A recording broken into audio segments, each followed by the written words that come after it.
لزوجتي في اطار الكدوه السعايه او في اطار تثمين العمل المنزلي، هذه مراتب لا تشتغل. قضيه جبروت كاينين واحد جوج نقاط ولا بد اننا نشيروا لهم.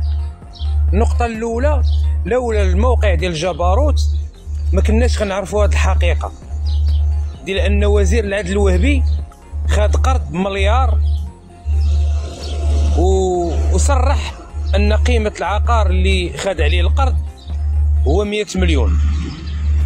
لولا جبروت ما كانش غادي يقولها هو، ولولا جبروت لو صرح بهذا التقرير المهدوي كان ممكن يصيفطوا للحبس.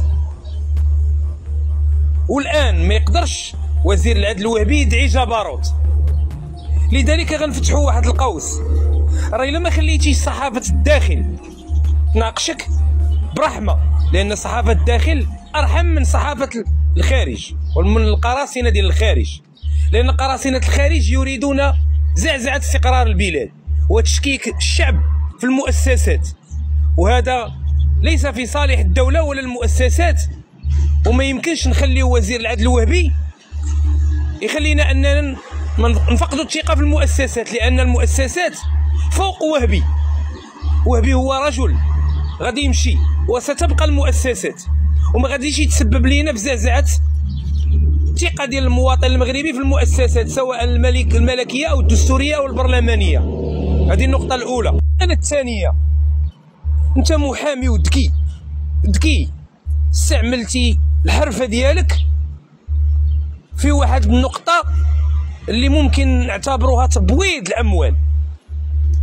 مليار ولات 100 مليون،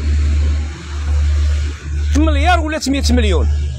كيطرحوا المغاربه بزاف الاسئله، شحال كتخلص انت وشحال المدخول ديالك باش غتخلص المليار في مده 4 سنين؟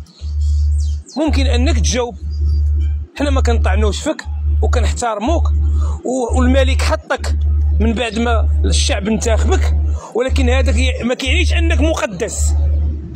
انت تعرضتي على الملك حطك لان الشعب انتخب عليك، وصلتي لسده الحكم كوزير كامين عام، وليتي وزير العدل، ولكن هذا لا يعني اننا غادي نقدسوك.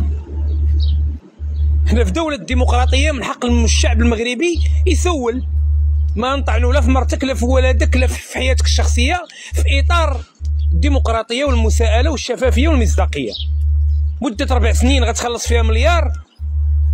الناس راه بارطما ديال السكن الاقتصادي كتبقى 40 عام عاد